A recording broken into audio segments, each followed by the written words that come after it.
menjaga diri baik-baik ini luas. Menjaga diri baik-baik dari pemikiran-pemikiran yang kurang baik yang bisa berdampak justru negatif ya terhadap diri Anda sendiri dan juga terhadap orang-orang yang Anda cintai.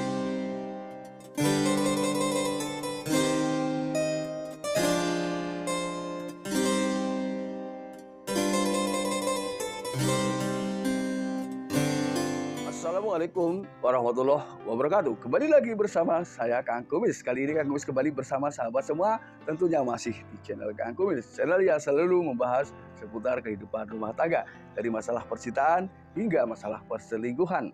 Nah, Kang Kumis juga tidak lupa mengucapkan banyak terima kasih kepada sahabat semua yang sudah terus mendukung channel Kang Kumis hingga saat ini. Nah, pada kesempatan kali ini Kang Kumis ingin membahas mengenai 11 solusi yang harus dilakukan ketika seseorang memergoki pasangannya berselingkuh. Ini adalah tentunya kalau bicara perselingkuhan adalah hal yang paling tidak kita inginkan, ya. Namun apabila dengan di luar dugaan ini terjadi, inilah tip yang harus dilakukan, ya. Namun sebelum lanjut ke topik, gak ada salahnya silahkan ada subscribe, like, dan komen di channel Kang Kumis agar sahabat semua tidak ketinggalan info dan juga kabar terbaru tentunya di channel Kang Kumis. Langkah yang pertama ketika Anda merasa ya tentunya ketika seseorang memergoki pasangannya sedang berselingkuh dengan pria lain atau wanita lain, ini adalah di sini terjadinya campur baur ya perasaan sakit, kesal, gelisah, sedih ini menjadi satu.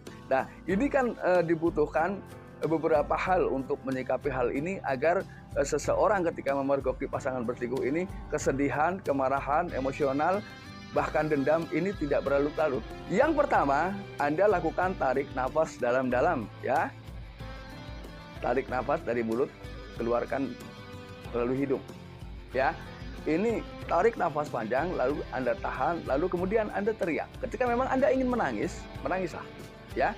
Ini coba Anda cari tempat yang paling favorit ya, yang mungkin sering Anda jumpai atau sering Anda datangi ketika atau pada saat-saat Anda sedang kalut ya. Ini tentunya adalah tempat-tempat favorit. Tapi tentunya yakinkan bahwa kondisi tempat ini aman.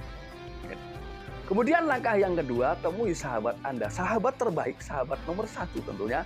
Sahabat yang tidak mungkin ya menohok kawan seiring, kemudian ibarat kata menggunting dalam lipatan. Artinya Anda harus yakin bahwa sahabat yang Anda datangi ini adalah sahabat yang sudah memiliki ikatan dengan Anda, ikatan batin. Karena itu bisa saja terjadi ketika seseorang sahabat yang memang betul-betul di situ real, murni, tidak ada maksud-maksud lain, maka persahabatan itu akan sampai ke hati, ada ikatan batin. Datangi dia, minta pendapatnya, karena yakin dia bisa memutuskan segalanya mungkin jauh lebih berhati-hati dan lebih bijak. Karena satu, dia tidak mengalami seperti Anda, dia dalam keadaan tenang, dia juga bisa memberikan nasihat-nasihat terbaik untuk mengambil sebuah keputusan nantinya ya kepada Anda tentunya. Lalu yang ketiga, coba Anda belajar memahami penyebab timbulnya perselingkuhan. Nah ini, ketika terjadi perselingkuhan ini, siapapun harus memang evaluasi dan juga introspeksi. Sebetulnya ini terjadi itu salah siapa? Nah, di situ kita renungkan dalam-dalam.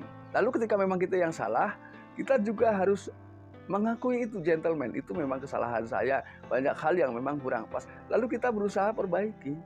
Ini. Lalu kemudian yang keempat, pastikan nilai status situasi Anda.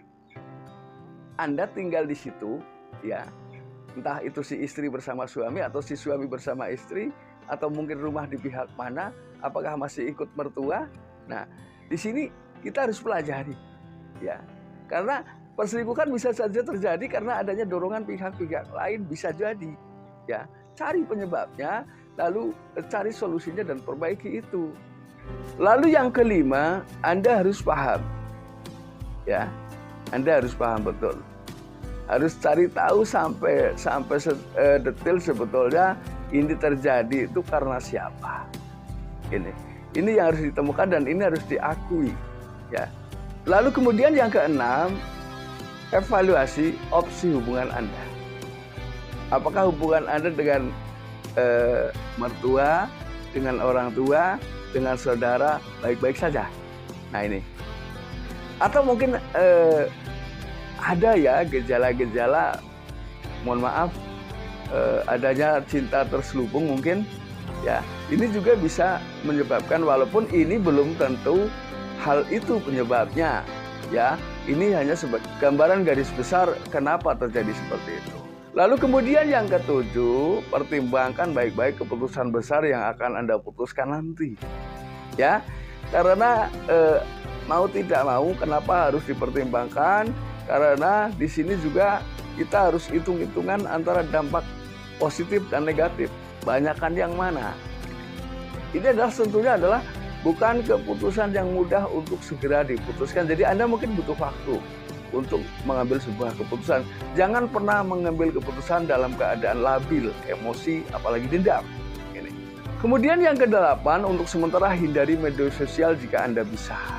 Ya, karena tidak sedikit seseorang ketika sedang bermasalah justru dibuka-buka di media sosial.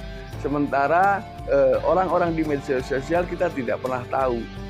Artinya begini, ketika kita mempost sesuatu, ya, tentunya namanya komentar ini kan beragam, ya. Nah, ketika situasi hati Anda sedang kalut, bisa jadi Anda jadi menggubris komentar-komentar yang ada yang belum tentu sesuai dengan apa yang Anda inginkan. Kemudian yang kesembilan, jangan pernah mengambil tindakan balasan karena ini bukan menyelesaikan masalah, tapi akan menambah masalah, ya. Jadi jangan berbagi dalam keadaan sakit, dan sakit pula cara berpikir. Artinya ketika memang salah satu di antara dua ada yang dendam, ini kan berarti sakit dalam berpikir. Walaupun kita tahu untuk melupakan itu bukan hal yang mudah, ya. Tapi di sini soal perbuatan ini bukan utang-utang. Jadi artinya ketika ini dilakukan kepada Anda sakit, jangan dilakukan kepada orang lain. Ini indahnya kehidupan. Lalu kemudian yang ke-10, Anda harus menerima apapun yang menjadi keputusan akhir Anda. Ya, entah itu pahit, entah itu manis, itu adalah risiko dari sebuah keputusan. Ini. Lalu kemudian yang ke-11, yang terakhir adalah Anda harus tetap menjaga diri baik-baik. Ya. Menjaga diri baik-baik ini luas. Menjaga diri baik-baik dari pemikiran-pemikiran yang kurang baik, yang bisa berdampak justru negatif, ya, terhadap diri Anda sendiri dan juga terhadap orang-orang yang Anda cintai. Lalu kemudian jaga kesehatan. Di sini adalah kesehatan jasmani dan rohani. Artinya sehat secara fisik dan juga selalu sehat dalam berpikir. Ya, hilangkan rasa sakit hati. Walaupun ini butuh proses, tapi percayalah ketika Anda mampu menerima itu semua, maka yakinlah bahwa itu semua akan berakhir bahagia. Nah, mudah-mudahan apa yang Kang Kubis sampaikan bisa bermanfaat buat sahabat semua. Dan akhir kata, wabillahi taufiq wal hidayah. Wassalamualaikum warahmatullahi wabarakatuh dan terima kasih.